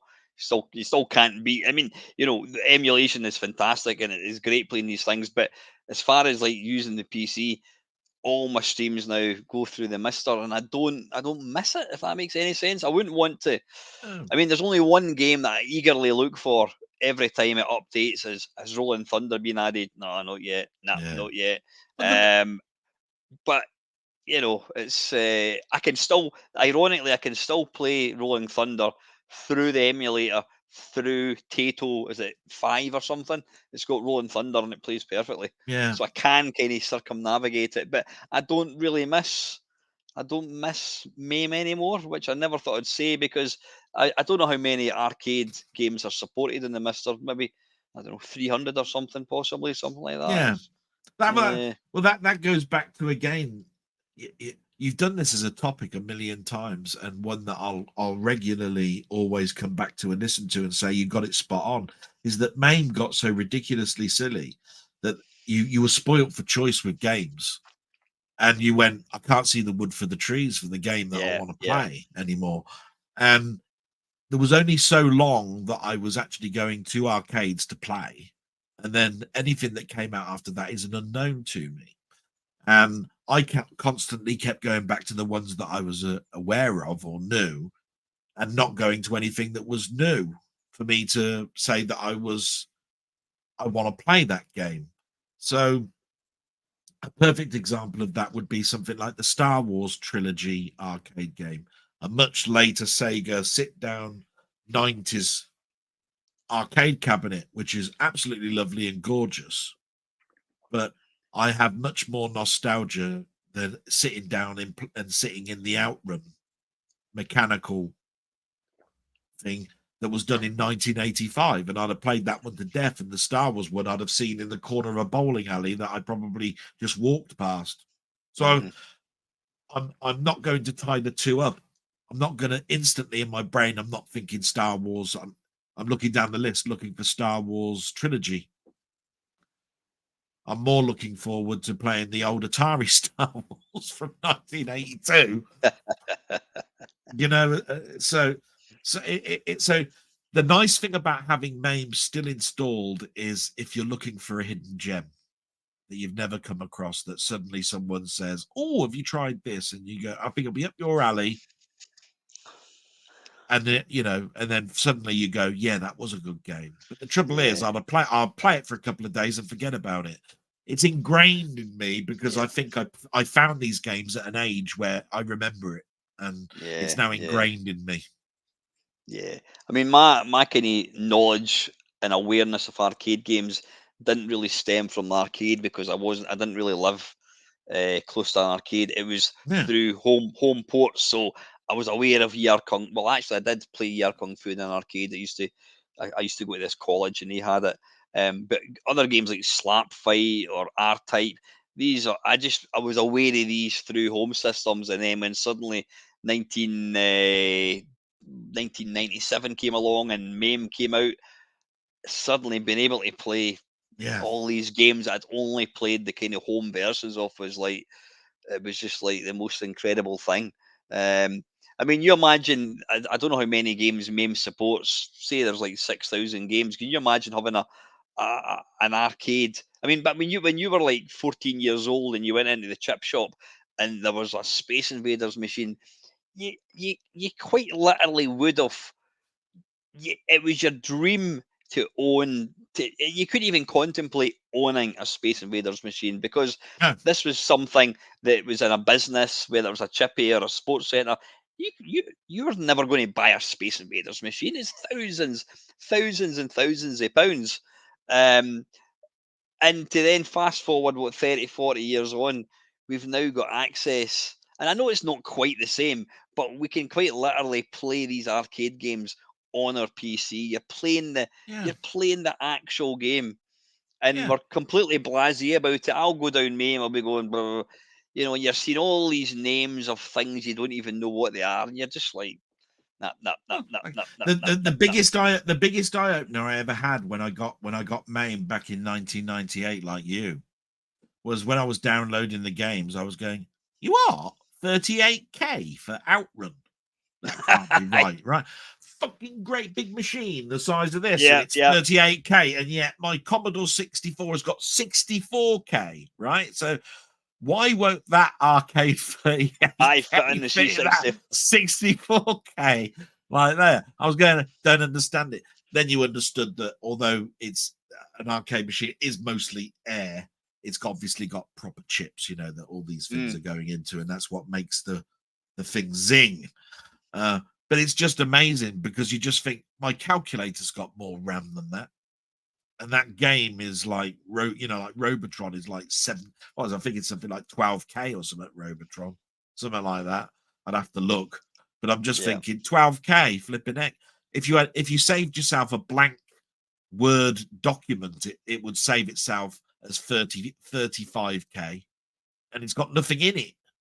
That's just for the blank area that you're going to type stuff in. So it just amazes you. And for the longest time, I thought that these arcade games were just full of electronics, like tons of Yeah, electronics. The biggest thing in there is the telly and the coin system. yeah. that's what inside those machines is the When coin I mechanism. when I got my last cabinet, which is oh, is it? It's not Century 2000. It's a cab that was in the arcades in I think the sort of Yeah, 90s, 2000s, and it actually came with a Double Dragon board. yeah, Um, but the guy was I wasn't interested in that. That I said, oh, I was wanting like a multi thing. He says, well, I can give you this multi thing. Anyway, I'm going off topic, but this Double Dragon board had something like, I don't know, 50 chips in it. yeah. I'm like, what? What was that? What were they all doing? That would have been the sound, the graphics. Most of it had been RAM. There would have been a central kernel chip and a lockout chip. That's pretty much all that there is. But the boards were huge because it's from the era that it came from. Yeah, yeah. You miniaturize everything now, but even later on, they piggybacked two boards together on top of it and said this is now a 32-bit game because you've got two 16-bit boards close that are linked together by this cable, this port, and they're running in tandem, and that's why you've now got a System 32 board, not a System 16 board. It's just the natural progression. Yeah. And it's amazing because this is where I think we're at the most exciting time of our lives, the 80s, where everything was bolted onto something else to give it twice as much power, and then 4 times as much power, and then 8 times as much power. And we just kept going up in factors of 2s and 4s. You know what I mean? to the point where now there's just an incremental change. I mean, I don't think there's been a change to the smartphone watch as far as I'm concerned. The smartphone in about 15 years. Yeah. You know, they changed the operating system to make it seem like it's going faster. That's what Apple do. Yeah, I'm just going to very quickly give you a wee sneak preview of a video coming soon. We've mentioned it before. I've mentioned it before, and I know you've been kind of getting into it. And it's the Pico 8, which is virtual. The Pico 8. I didn't. Somebody showed me this about a year ago, and I didn't. He goes, "Oh, it's a Pico 8," and I thought he was playing. He was playing. I think it was Scramble on this little thing, and I went, "What's that?" And the Pico 8. I didn't know what it was. And then it was only later on that, it's the Pico 8 is a virtual console. It's a console which only exists in software, but you can run it on multiple systems. So I'm just going to quickly, if anyone, I know most of the people that are watching this video are going to be aware of this. Let's see if this is going to run.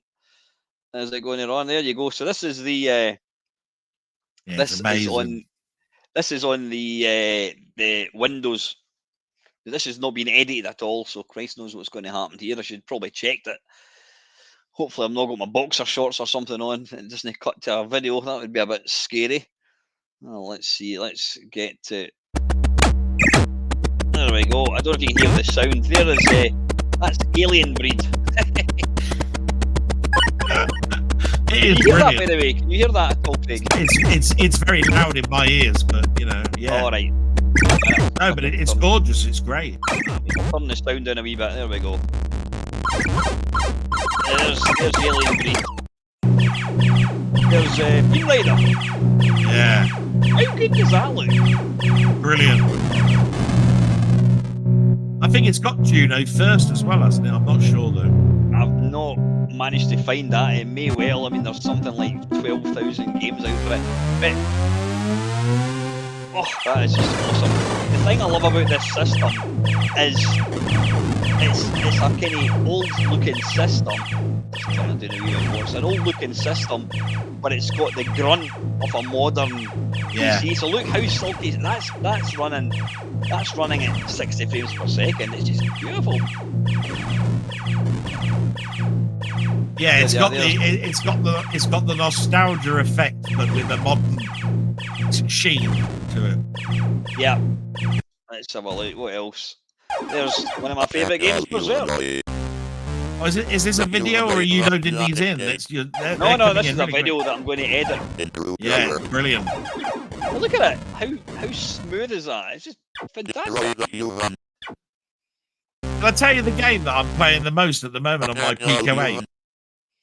Yeah, go for it. Tales of the Arabian Nights. It's got the speech and the music from the Commodore 64. Was it done by the same guy that did China Miner? No, I think it's a different person. I'm not. Yeah. But all I'm saying is that it's as infuriating as the original, but they've obviously put a Pico 8 over the top, sort of effect on the top of it. But it's just that the sound takes you totally back. So it's a new version of the music from Interceptor Micros, Chris Cox's, and the speech. I couldn't believe the Pico had speech, that sort of speech. And it even says it exactly, Sinbad sailed his ship sailing along the Red Sea and all this sort of stuff. And it just takes you all the way back.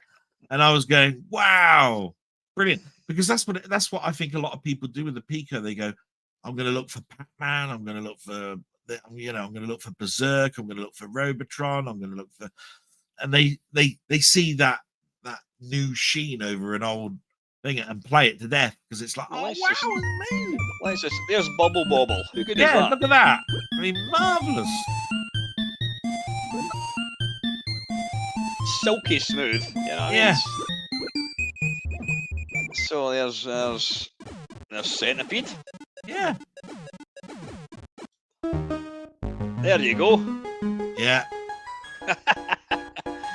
So you can sort of like hear the tune, but it's been redone. Yeah. And you know that is China Miner, just from its look.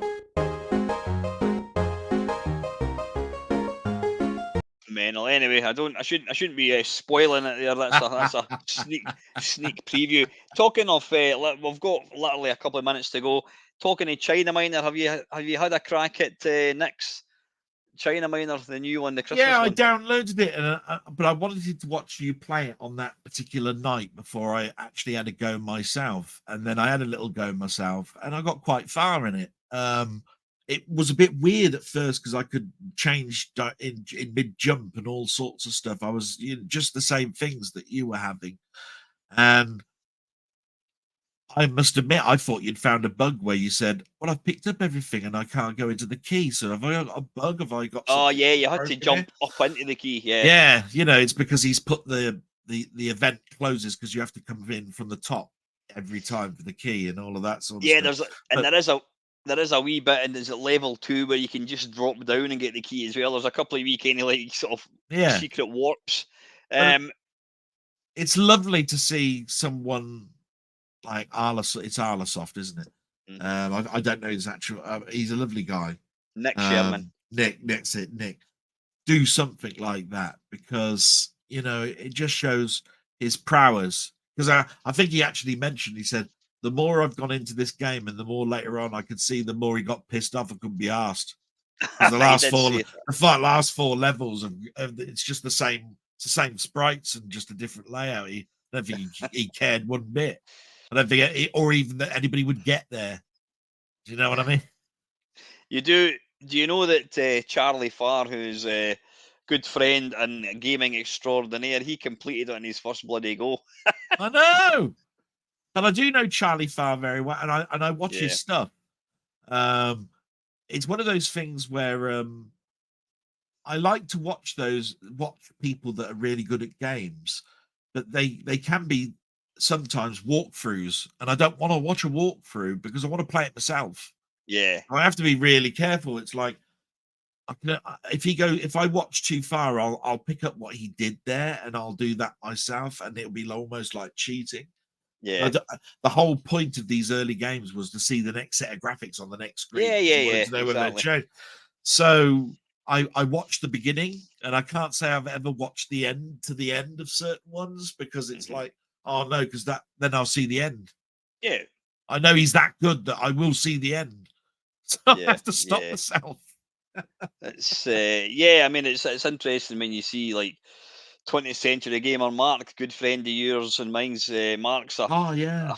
a phenomenal. He's got the tenacity to and the skill backed up with the skill to complete these games, and it's great.